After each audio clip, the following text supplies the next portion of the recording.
పవన్ కళ్యాణ్ సినిమాకు positive talk వస్తే impact ఎలా ఉంటుందో ఓజీ చూపించింది. ఈ సినిమాకు దాదాపు 300 కోట్ల గ్రాస్, 170 కోట్లు వచ్చింది.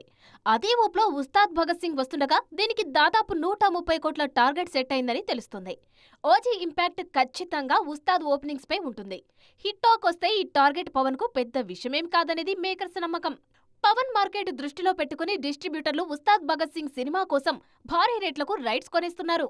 నైజాంలో దాదాపు 50 కోట్ల వరకు బిజినెస్ జరగ్గా ఆంధ్రాలో 60 కోట్ల మేర సినిమా అమ్ముడైందని ట్రేడ్ నుంచి వస్తున్న సమాచారం. ఇక సీడెడ్లో 16 కోట్ల వరకు ఉస్తాద్ అమ్ముడైందని అంచనా. తెలుగు రాష్ట్రాల్లోని 115 కోట్లకు పైగా బిజినెస్ జరిగింది. ఓవర్సీస్ లోనూ పవన్ కళ్యాణ్ క్రేజ్ ఏంటో ఉస్తాద్ బిజినెస్ లెక్కలు స్పష్టం చేస్తున్నాయి. అక్కడ కూడా మంచి బిజినెస్ చేసింది ఈ చిత్రం. వరల్డ్ వైడ్ గా ఉస్తాద్ భగత్ సింగ్ పై ఉన్న అంచనాలు అమాంతం పెరిగిపోయాయి. అటు ఏరియాల వారీగా ఇటు ఓవర్సీస్ పరంగా చూసుకుంటే టోటల్ గా ఉస్తాద్ ముందు 130 కోట్ల టార్గెట్ ఉందని తెలుస్తుంది. ఎగ్జామ్స్ చివరి దశకు వచ్చేయడం, ఉగాది సీజన్ స్టార్ట్ అవ్వడం, బరిలో ఏకైక పెద్ద తెలుగు సినిమా కావడం ఉస్తాద్ కు బాగా కలిసొచ్చే అంశాలు. ఇప్పుడు కావాల్సిందల్లా హిట్ టాక్ రావడమే.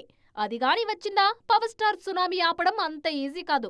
పైగా గబ్బర్ సింగ్ కాంబినేషన్ రిపీట్ అవుతుంది. చూడాలిక ఉస్తాద్ తో పవన్ ఏం మ్యాజిక్ చేయబోతున్నారో.